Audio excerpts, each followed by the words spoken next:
பெண் பக்தர்களுக்கு என் பணிவான வணக்கத்துடன் ஒரு சிறு பதிவை பதிய விடுகிறேன். பூலோக சொர்க்கத்தில் ருதுகாலம் முடியாத பெண்கள் சபரிமலை செல்லக்கூடாது என்பதற்கு காரணங்கள் உண்டு என்பதை அறிந்து கொள்ளுங்கள். குழந்தை பருவ பெண்களும் வயது முதிர்ந்த பெண்களும் சபரிமலை செல்ல தடையேதும் இல்லை. இதற்கு காரணம் என்ன?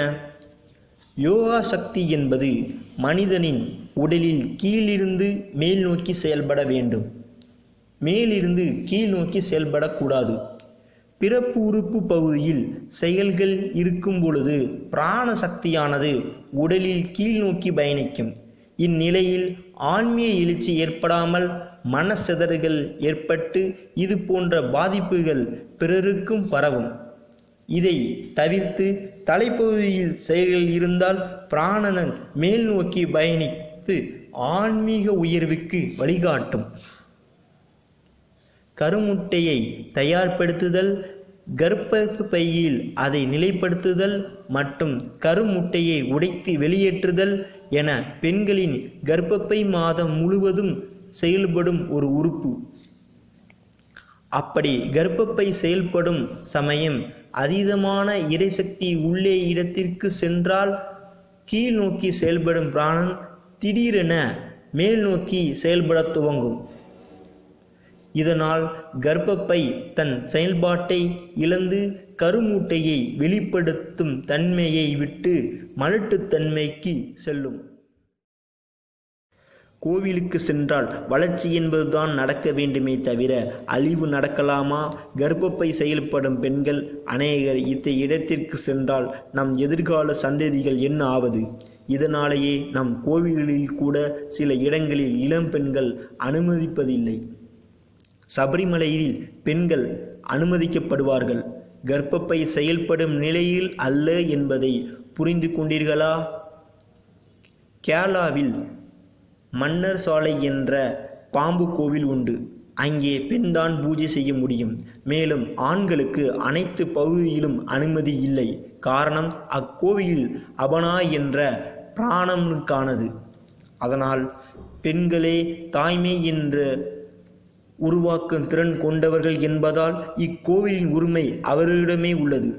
இப்படியாக ஒவ்வொரு கோவிலின் சக்திக்கு ஏற்பவே நடைமுறைகளும் ஏற்படுத்தப்படுகிறது. இதை விடுத்து எல்லாருக்கும் சம உரிமை வேண்டும் என உளறுவது முட்டாள்தனம்.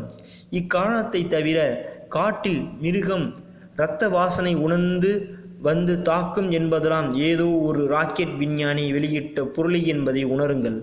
அந்த காலத்திலிருந்தே பெண்கள் சபரிமலை சென்றதற்கான சான்றிதழ்கள் உண்டு. இன்று கூட கர்ப்பப்பை அறுவை சிகிச்சை நடந்துவிட்டது என்ற சான்றிதழ் இருந்தால் இளம் பெண்கள் அனுமதிக்கப்படுவார்கள். அனைவரும் புரியாமல் சென்று பாதிக்கக்கூடாது என்பதே இந்த கட்டுப்பாட்டின் நோக்கம்.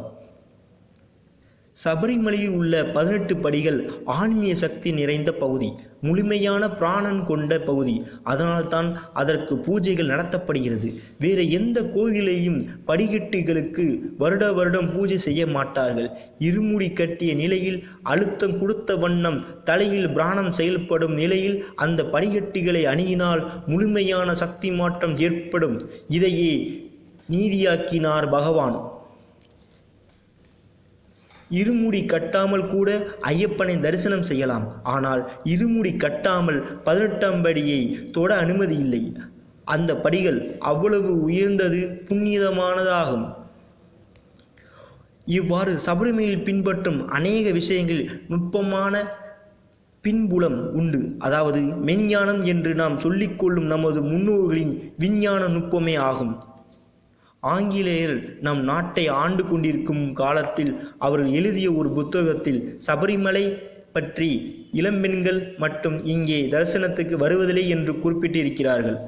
பெண்கள் அனுமதி இல்லை என்று அந்த புத்தகத்தில் இல்லை, இளம்பெண்கள் என்றே குறிப்பிட்டிருக்கிறார்கள். இதை புரியாமல் சபரிமலை பெண்களுக்கு எதிரானது என்று கூறுவது தவறானது. சகோதரிகளே, 50 வயது வரை காத்திருங்க. அன்புடன் கேட்டுக்கொள்கிறோம். நன்றி. இந்த வீடியோ உங்களுக்கு பிடித்திருந்தால் சப்ஸ்கிரைப் பண்ணுங்கள்.